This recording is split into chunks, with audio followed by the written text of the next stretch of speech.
Is it possible to enjoy a commercial? Now I know what you're thinking. Commercials are either bad, boring, off-putting, or all of the above. But when I was a kid, I'd be watching cartoons, the ones that inspired me to create my own superheroes, and every once in a while, a certain kind of commercial would catch my eye, and sometimes actually get me excited. I'm talking about toy commercials, the ones that take action figures and bring them to life by creating a story, adding cool effects, and giving us a small glimpse at the kinds of adventures we could have with our favorite superheroes at home. Now, trying my best to put the nostalgia aside, these were advertisements for toys that may or may not have really worked on me. But I thought one day, maybe my own superheroes could come to life in that same way. The idea of my very own superhero Bullet Boy having his own toy, let alone starring in his own TV commercial, always seemed like it would be impossible. I mean, what kind of toy would he be? How could a commercial bring his world to life? And would the final result be worth the effort? Today, we're gonna find out. My plan is simple. First, I'll need to make the toy that will be used to film the commercial. Next will be the challenge of creating a short but exciting story. And lastly, I'll have to film everything and edit it into a commercial that doesn't feel like an ad, but almost as if this commercial could have been slotted between any of my favorite TV shows or even an animated show of his very own. But before any of that, I needed to make a toy. So what kind of toy would Bullet Boy be? He's a young, athletic hero with super speed, a cool super suit, and a real drive to stop bad guys. Now, of course, the first idea that came to mind was an action figure. After all, that seemed like the obvious choice. It's what all my favorite superheroes had on TV, but unlike the big companies that made those toys, a relatively small creator like me has no chance of meeting the criteria of toy makers at that level. At first, this whole thing felt like a major roadblock, but of course, all hope wasn't lost. A few months ago, I had done a drawing of a bunch of my characters that kind of reminded me of the cuter stuffed versions I'd seen of other superheroes, like this Spider-Man plush I picked up at Universal a couple years ago. Immediately, it all started to fall into place. Bullet Boy in a cute, stylized form would be perfect. I even asked you guys what you thought, and the feedback I got was pretty good. Now, of course, the commercials I grew up with, the ones I'm trying to recreate, never featured plush toys in this style, but honestly, I think it can work. I did a ton of research on what the right shapes and sizes for this little guy would be, and the more I looked around, the more I realized just how vast the world of stuffed animals really is. Some are really small, some are really big, others are sleeping, and others are just straight up horrifying. In order to best plushify Bullet Boy, I started by referencing plushes I thought seemed most acceptable for a superhero like this one. Instead of having him in a fixed pose, like sitting or lying down, I figured, hey, since he's always on the move, it'd make more sense to have him standing up, ready for action. But the real key to making this design work was the expression. A lot of plush toys have this blank expression, a blank stare. And while that's fine for some, Bullet Boy wears a mask, and you can only see his eyes. So I thought it'd be fun to make him look like he's smiling underneath.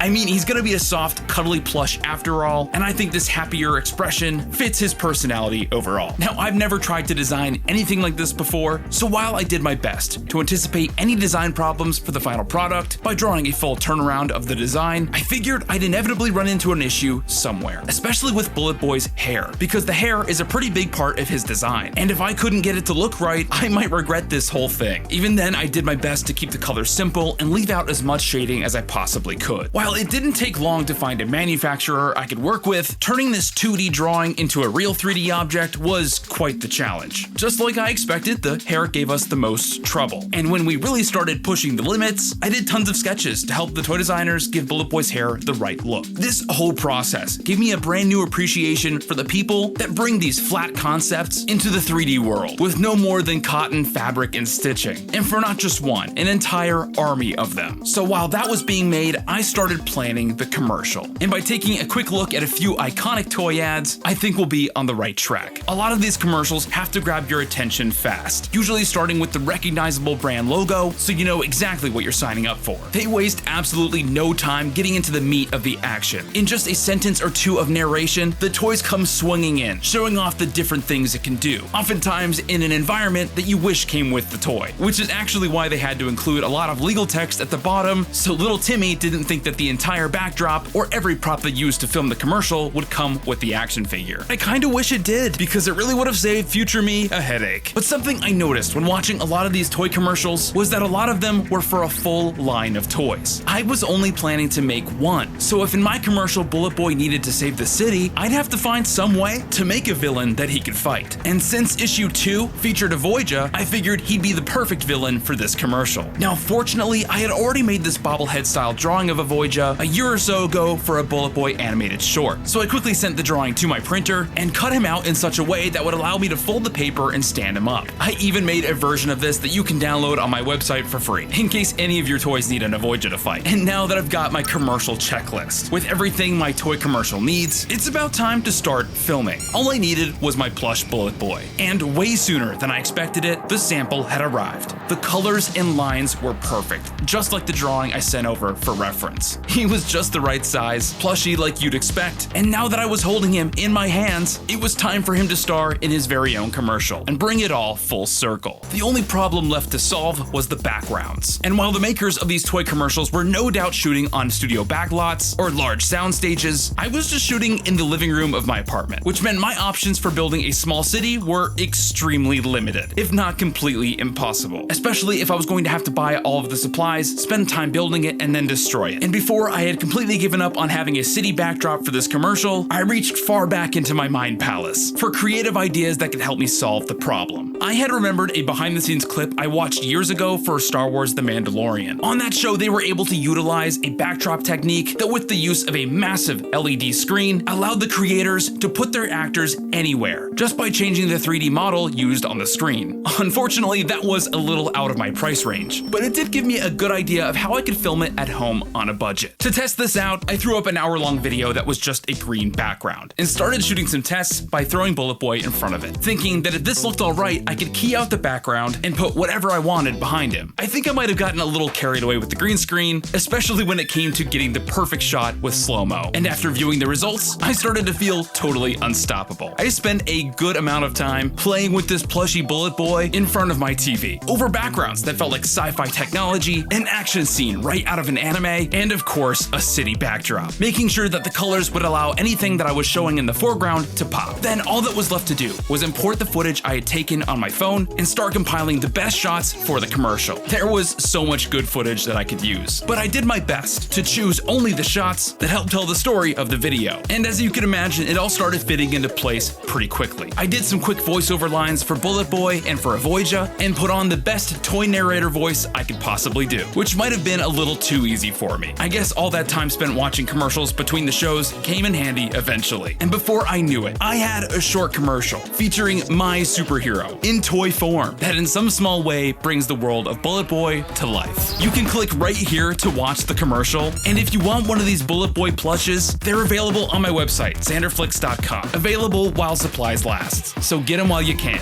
I really hope you enjoy the commercial and have as much fun watching it as I did making it. I'll see you in the next one.